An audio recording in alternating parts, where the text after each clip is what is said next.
ನಮಸ್ಕಾರ ಅಭ್ಯರ್ಥಿಗಳೇ, ಪಾಲಕರೇ, ಸ್ನೇಹಿತರೆ, ಹೇಗಿದ್ದೀರಿ ಎಲ್ಲರೂ? ಅಭ್ಯರ್ಥಿಗಳೇ ನೋಡಿ, ಈಗಾಗಲೇ ಬಿ ಎಡ್ಗೆ ಸಂಬಂಧಿಸಿದಂತಹ ಏನೋ ಒಂದು ಕೌನ್ಸಿಲಿಂಗ್ ಪ್ರಕ್ರಿಯೆ ನಡೀತಾ ಇದೆ. ಇಲ್ಲಿ ಅಪ್ಲಿಕೇಶನ್ಗಳನ್ನು ಹಾಕೋದ್ರ ಜೊತೆಗೆ ಡಾಕ್ಯುಮೆಂಟ್ ವೆರಿಫಿಕೇಷನ್ ಕೂಡ ನಡೀತಾ ಇದೆ. 7 ದಿನಗಳ ಒಳಗಾಗಿ ನೀವು ಅಪ್ಲಿಕೇಶನ್ ಹಾಕಿ 7 ದಿನಗಳ ಒಳಗಾಗಿ ಡಾಕ್ಯುಮೆಂಟ್ ವೆರಿಫಿಕೇಷನ್ ಮಾಡಿಸಬೇಕು ನೋಡಲ್ ಸೆಂಟರ್ಗಳಲ್ಲಿ. 2 ಅಟ್ ಎ ಟೈಮ್ ಈಗ ಭರ್ಜರಿಯಾಗಿ ನಡೀತಾ ಇದೆ. ಇನ್ನು ಕೆಲವೇ ದಿನಗಳು ಮಾತ್ರ ಉಳಿದಿರುವಂಥದ್ದು. ಮುಂದಿನ ತಿಂಗಳು 3ನೇ ತಾರೀಕಿಗೆ ಆಲ್ಮೋಸ್ಟ್ ಇದು ಕ್ಲೋಸ್ ಆಗಿಬಿಡುತ್ತೆ. ಅದರ ಒಳಗಡೆ ನಿಮ್ಮಲ್ಲಿ ಡಾಕ್ಯುಮೆಂಟ್ಸ್ಗಳೆಲ್ಲನೂ ಅರೇಂಜ್ಮೆಂಟ್ ಮಾಡಿಕೊಂಡು ನೀವೇನು ಮಾಡಬೇಕಂದ್ರೆ ಅಪ್ಲಿಕೇಶನ್ ಹಾಕಬೇಕು.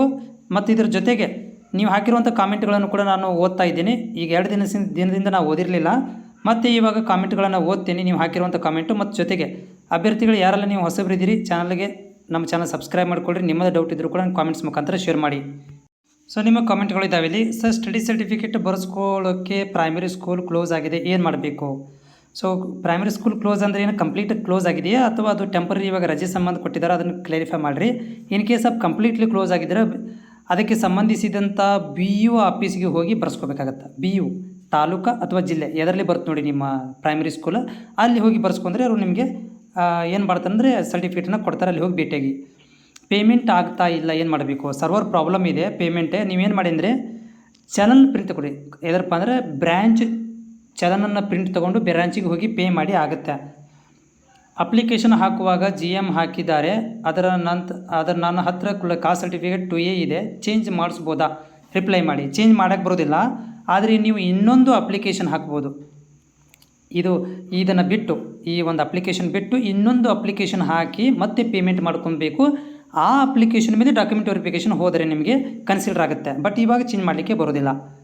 ಸರ್, PG ಸಬ್ಜೆಕ್ಟ್ ಬ್ಯಾಕ್ ಇದ್ದರೆ ಯಾವ ರೀತಿ ಅಪ್ಲಿಕೇಶನ್ ಹಾಕ್ಬೋದು? ನೀವು ಡಿಗ್ರಿ ಮೇಲೆ ಹಾಕಬೇಕಾಗತ್ತೆ. PGಗೆ ಬಿಟ್ಟು ಡಿಗ್ರಿ ಮೇಲೆ ಅಪ್ಲಿಕೇಶನ್ ಹಾಕಿ ಬರುತ್ತೆ. Sir, bank through challan payment ಮಾಡಿದ್ವಿ, ಬಟ್ ಇನ್ನೂ ಸಕ್ಸಸ್ ಶೋ ಆಗ್ತಾ ಇಲ್ಲ.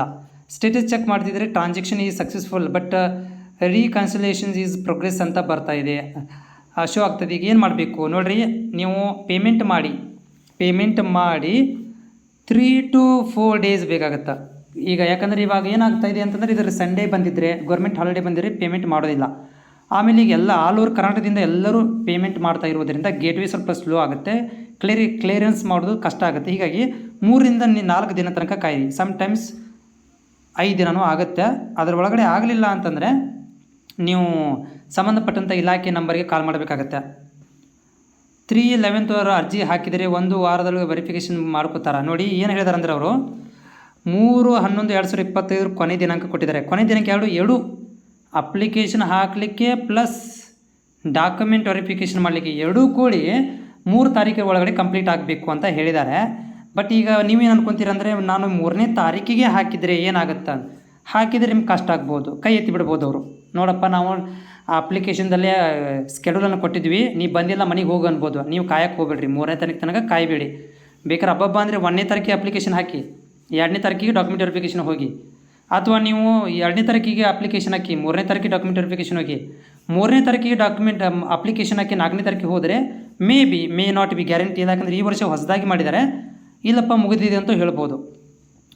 ಬ್ರದರ್, ಚಲನಲ್ಲಿ ಪೇಮೆಂಟ್ ಮಾಡಿದ್ದೇನೆ, ಬಟ್ ಇದು ಇನ್ನೂ ಪೆಂಡಿಂಗ್ ಅಂತ ತೋರಿಸ್ತದೆ. ಚಲನ್ ಅಪ್ಲೋಡ್ ಏನಾದರೂ ಮಾಡಬೇಕಾ? ಇಲ್ಲ, ಚಾನಲ್ ಅಪ್ಲೋಡ್ ಮಾಡೋದಿರೋದಿಲ್ಲ. ಇಲ್ಲಿ ಪೇಮೆಂಟ್ ಸಕ್ಸಸ್ ಆದರೆ ನಿಮಗೆ ಅಪ್ಲಿಕೇಶನ್ ಪ್ರಿಂಟ್ ಬರುತ್ತೆ. ಪೇಮೆಂಟ್ ಸಕ್ಸಸ್ ಆಗಿಲ್ಲ ಅಂತಂದರೆ, ಪೆಂಡಿಂಗ್ ಇದ್ದರೆ ಅಪ್ಲಿಕೇಶನ್ ಪ್ರಿಂಟ್ ಬರೋದಿಲ್ಲ. ಅಪ್ಲಿಕೇಶನ್ ಪ್ರಿಂಟ್ ಬರಲಿಲ್ಲ ಅಂತಂದರೆ ಡಾಕ್ಯುಮೆಂಟ್ ವೆರಿಫಿಕೇಷನ್ ತೊಗೊಳ್ಳೋದಿಲ್ಲ.